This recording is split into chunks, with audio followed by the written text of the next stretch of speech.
Friends, இன்றைக்கி நம்ம பொன்னாங்கண்ணி கீரை கூட்டு எப்படி பண்ணுறது அப்படின்னு சொல்லிட்டு பார்க்கலாம். இந்த கூட்டு பண்ணோம் அப்படின்னா சின்னதாக ஒரு அப்பளம் பொரிச்சுக்கிட்டு நம்ம ரைஸ் கூட வச்சு சாப்பிட்லாம். அதே போல் தயிர் சாதத்துக்கும் ரொம்பவே டேஸ்ட்டாக இருக்கும். இந்த கூட்டு எப்படி பண்ணுறது அப்படின்னு பார்க்கலாம்.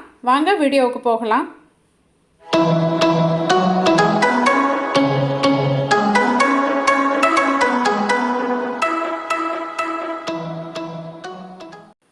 நாலு டேபிள் ஸ்பூன் அளவுக்கு பாசிப்பருப்பை நல்லா கழுவிட்டு பாத்திரத்தில் தண்ணி கூட சேர்த்திக்கோங்க. இதில் கொஞ்சமாக மஞ்சள் தூள் சேர்த்து நம்ம வேக வச்சு எடுத்துடலாம். பாசிப்பருப்பு சீக்கிரமாகவே வெந்துடும். நீங்கள் ஒரு வாட்டி வறுத்துட்டு கூட சேர்த்திக்கலாம். நான் இன்றைக்கி இந்த கூட்டுக்கு உருளைக்கிழங்கு பயன்படுத்த போகிறேன். ஒரு மீடியம் சைஸ் உருளைக்கிழங்கு எடுத்துக்கோங்க. அந்த உருளைக்கிழங்கை சின்ன சின்ன பீசஸாக கட் பண்ணிக்கோங்க. நம்ம குழந்தைங்களுக்கு கொடுக்கும்போது உருளைக்கிழங்கு இருந்தது அப்படின்னா இன்னும் கொஞ்சம் டேஸ்ட் பண்ணி சாப்பிடுவாங்க. இந்த அளவு கட் பண்ணி எடுத்துக்கலாம். பொன்னாங்கண்ணி கீரைங்கிறது இந்த மாதிரி தான் இருக்கும். இதனுடைய நுனிப்பகுதியும் இலைகளையும் கட் பண்ணிக்கோங்க. இதில் நம்ம தண்டு சேர்த்த வேண்டாம். அந்த இலைகள் எல்லாமே நான் எடுத்து 4-5 வாட்டி அலசி வச்சுட்டேன். 2 கலரில் கிடைக்கும் உங்களுக்கு பொன்னாங்கண்ணி கீரை. இது வீட்டில் பறித்தது. இதை சின்ன சின்ன பீசஸாக நான் கட் பண்ணி எடுத்துக்கிறேன். இப்போ நம்மளோட கீரை ரெடி ஆகிடுச்சு. உருளைக்கிழங்கும் நான் கட் பண்ணி வச்சுட்டேன். இதுக்கு தாளிக்கிறதுக்கு ஒரு 5 சின்ன வெங்காயம் போல் எடுத்து வச்சுருக்கேன். இதுக்கு தேங்காய் விழுதை அரைச்சிக்கலாம். 1/2 ஸ்பூன் அளவுக்கு சீரகம், ஒரு 5 டேபிள் ஸ்பூன் அளவுக்கு தேங்காய், காரத்துக்கு காஞ்ச மிளகாய், கொஞ்சமாக கருவேப்பிலை, இது எல்லாத்தையுமே மிக்சி ஜாரில் போட்டு நல்லா வலுவலுன்னு அரைச்சி எடுத்துக்கோங்க. இதை நம்ம கூட்டில் சேர்த்திக்கலாம்.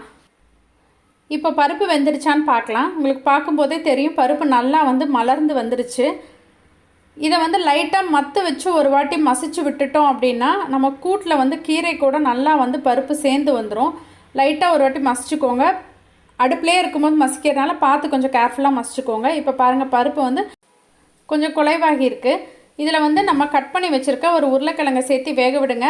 இந்த மாதிரி சின்ன பீஸாக கட் பண்ணியிருக்கிறதுனால இதுவும் ஒரு 5 நிமிஷத்துலேயே வெந்துடும். ஏற்கனவே கொதிச்ச தண்ணி அப்படிங்கிறதுனால சீக்கிரம் வெந்துடும். இப்போ பருப்பு உருளைக்கிழங்கு எல்லாமே நல்லா வெந்து வந்துருச்சு.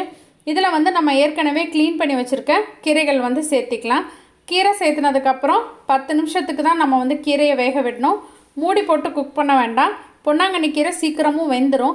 நம்ம கீரை போட்ட அதே நேரத்திலே தேங்காய் விழுதையும் சேர்த்திடலாம். அப்போ தான் தேங்காயினுடைய பச்சை வாசனையும் சேர்ந்து நமக்கு நீங்கிடும். இப்போ கூட்டுக்கு தேவையான அளவுக்கு கொஞ்சமாக தண்ணி சேர்த்திக்கலாம்.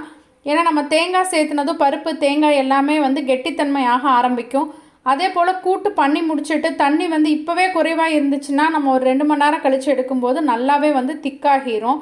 ஸோ கொஞ்சம் தண்ணி சேர்த்து கொதிக்கட்டும். இப்போ பாருங்கள் 10 நிமிஷத்துக்கிட்ட ஆகிருச்சு. நம்மளுடைய கூட்டு நல்லா கலர்ஃபுல்லாக சூப்பராக ரெடி ஆகிடுச்சு. கிட்ஸுக்கெலாம் கொடுக்கும்போது உருளைக்கிழங்கு இருக்கிறதுனால அவங்க இன்னும் நல்லா லைக் பண்ணி சாப்பிடுவாங்க. அதே மாதிரி உப்பு கீரை போட்டதுக்கப்புறம் சேர்த்திக்கோங்க. ஆனால் கொஞ்சமாக சேர்த்திக்கோங்க. ஏன்னா கீரை டக்குன்னு குறைஞ்சிரும். அதனால் கொஞ்சமாக சேர்த்திட்டு தேவைப்பட்டால் நம்ம சேர்த்திக்கலாம். இப்போ இந்த கூட்டுக்கு தாளிப்பு பண்ணிடலாம். தேங்காய் எண்ணெய் நல்லா வாசனையாக இருக்கும். தேங்காய் எண்ணெய் 1 டேபிள் ஸ்பூன் எடுத்துகிட்டு 1/2 ஸ்பூன் அளவுக்கு கடுகு, கொஞ்சமாக பெருங்காயம் போட்டு பொரிய விட்டுக்கோங்க. இதில் ஒரு 5-6 சின்ன வெங்காயம் ஏற்கனவே கட் பண்ணி வச்சுருந்தோம் இல்லைங்களா, அந்த சின்ன வெங்காயம் 3 காஞ்ச மிளகாய் வாசனைக்காக போட்டு இதை எல்லாத்தையுமே வதக்கி விட்டு நம்ம கூட்டில் சேர்த்திடலாம். ஏன்னா கூட்டில் எல்லாமே வேக தான் நம்ம வச்சு எடுத்துருக்கோம். அப்படியே தாளிப்பு எதுவும் பண்ணலை. ஸோ இதை சேர்த்துனதுக்கப்புறம் இன்னும் கூடுதல் வாசனையாகவும் டேஸ்ட்டாகவும் இருக்கும் நம்மளுடைய பொன்னாங்கண்ணி கீரை கூட்டு.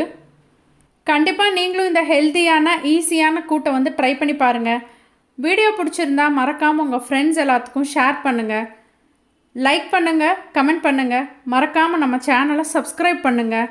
சுவை அருந்திட சுவைத்து பாருங்கள். தேங்க்யூ.